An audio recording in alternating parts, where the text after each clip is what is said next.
Assalamualaikum dan salam sejahtera. Jadi kita akan tengok taklimat pemantauan latihan industri bagi sesi Jun 2020 dan taklimat pada semester ini agak berbeza kerana kita dalam keadaan berlawan dengan pandemik COVID-19. Jadi kita akan tengoklah apa yang terbaru, apa yang perlu dilakukan oleh pegawai pemantau. Sekejap ya. Okey, jadi proses pemantauan kita akan lihat sebelum pemantauan, semasa pemantauan apa yang perlu dilakukan dan selepas pemantauan. Sikit-sikit je, okey.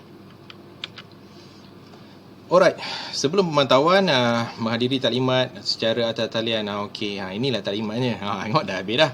Alright.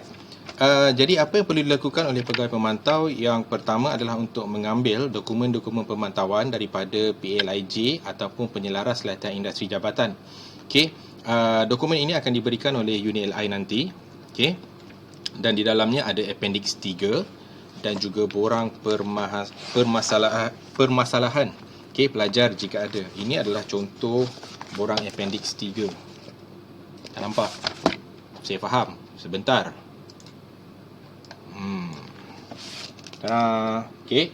Ini adalah borang appendix 3. Berwarna biru. Jadi borang ini yang akan diguna pakai semasa proses pemantauan tuan-puan nantilah. Alright, selain daripada ambil borang dokumen pemantauan, tuan-puan juga diminta untuk menyimak jadual pemantauan. Jadi dalam jadual ni ada diberikan pensyarah sekian-sekian, pelajar yang perlu dipantaunya adalah sekian-sekian. Jadi maklumat pelajar juga ada dekat situ, nombor telefon, syarikat, semualah yang boleh dihubungi. Dan maklumat ini kita dapat UPLI ambil daripada SPMP. Dan untuk semester ini kita akan memantau pelajar PNS sahaja. Alright. Jadi selepas kita dah dapat borang, kita dah tahu siapa pelajar yang perlu kita pantau, jadi kita akan menghubungi pelajar. Menghubungi pelajar yang pertama untuk mengesahkan nama SV dia. SV di company tersebut dan nombor telefon SV yang boleh dihubungi. Sebab apa? Sebab pemantauan ini berlaku antara kita dan juga supervisor pelajar tersebut. Dan selepas itu kita akan minta pelajar tersebut untuk mengemaskini buku jurnal ini, buku jurnal refleksi, dan menyerahkan kepada supervisor di industri tersebut. Dan sepatutnya jurnal ni ada ditandakan, dipantau oleh supervisor industri setiap seminggu. Dan selepas itu pensyarah pemantau akan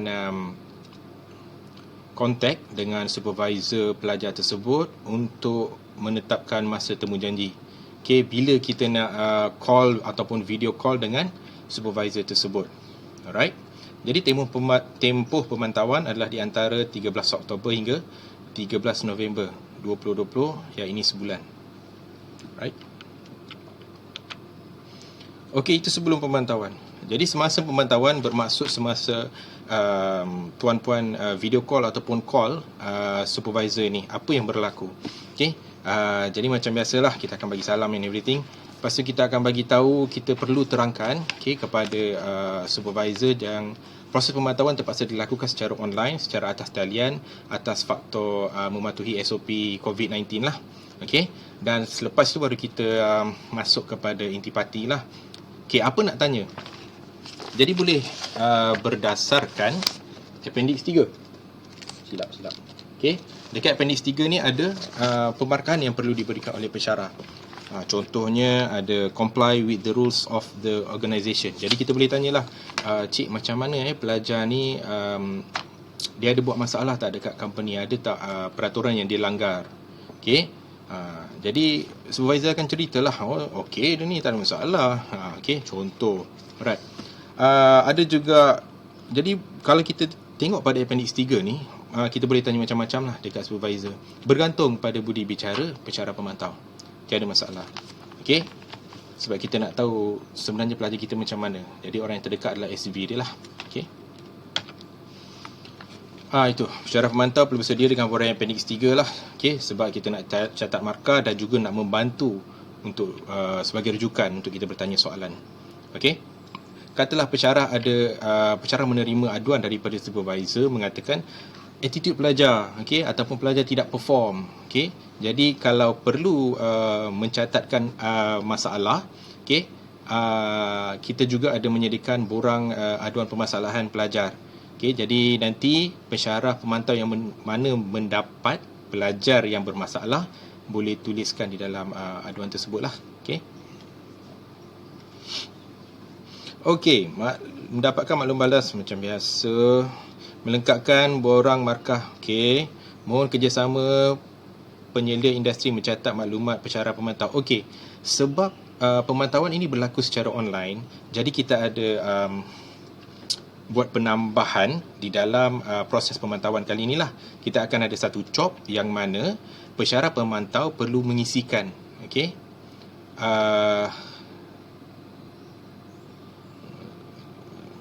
Okey. Sorry. Jadi kita ada satu prosedur di mana kita akan minta SV company tersebut untuk mencatatkan di logbook pelajar, okey, tarikh dan masa proses pemantauan ini berlaku. Okey. Nanti kita akan tengoklah contoh dia. Okey. Alright. Jadi ini adalah semasa pemantauan. Okey, mohon diingatkan kepada industri bahawa segala dokumen appendix 1 dan appendix 2 dimasukkan dalam. Okey. Lagi satu, kita sebenarnya ada 5 appendix ataupun 5 rubrik pemarkahan untuk pelajar LI. Okey. Yang sedang dilakukan oleh pegawai pemantau adalah appendix 3. Okey, appendix 1 dan 2 adalah daripada penilaian company dan 4 dan 5 adalah penilaian selepas pelajar tamat LI. Jadi appendix 1 dan 2 ni company yang akan isi. Jadi minta pensyarah pemantau untuk ingatkanlah bahawa appendix 1 dan 2 akan diisi oleh company. Okey, dalam minggu 18 ke 20. Okey, dan diminta untuk seal, isi dalam sampul dan seal. Sebab pelajar sepatutnya tidak boleh tahu markah kedua-dua appendix ni. Okey. Sulitlah.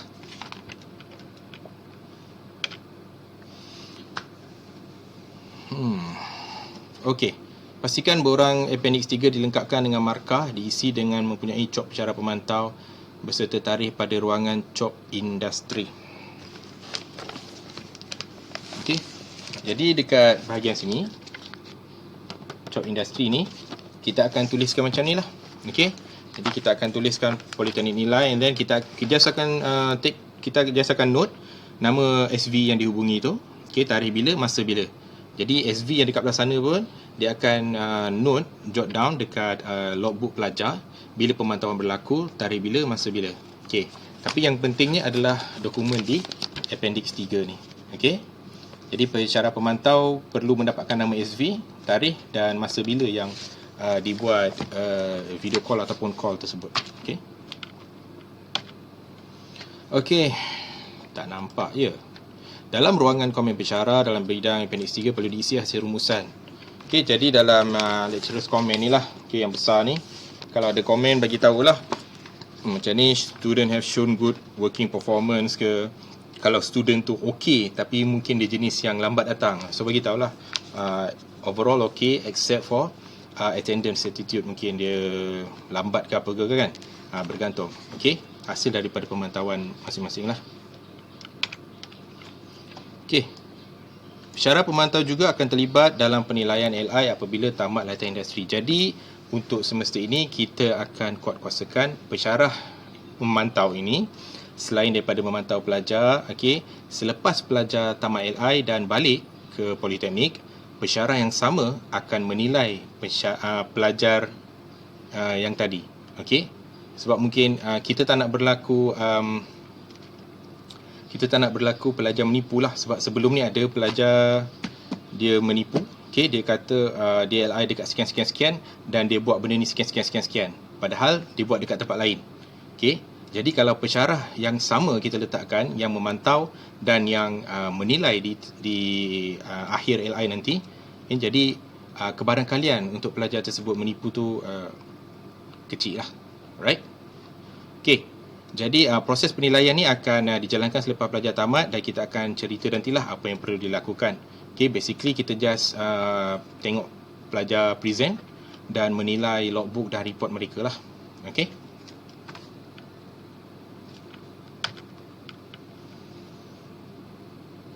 Alright, ini adalah nombor telefon unit perhubungan dan latihan industri. Dan ini adalah nombor telefon bagi setiap PLIJ lah, bagi setiap kursus. Okey, tadi sebelum saya terlupa, syarah pemantau dah isi appendix markah dekat sini untuk appendix 3. Okey. Nanti UPLI akan bagi tahu semulalah macam mana nak key in markah ini di dalam SPMP. Okey, itu saja untuk taklimat pemantauan kali ini. Sebarang soalan boleh diajukan kepada PLIJ berkenaan lah. Okey, terima kasih dan Assalamualaikum.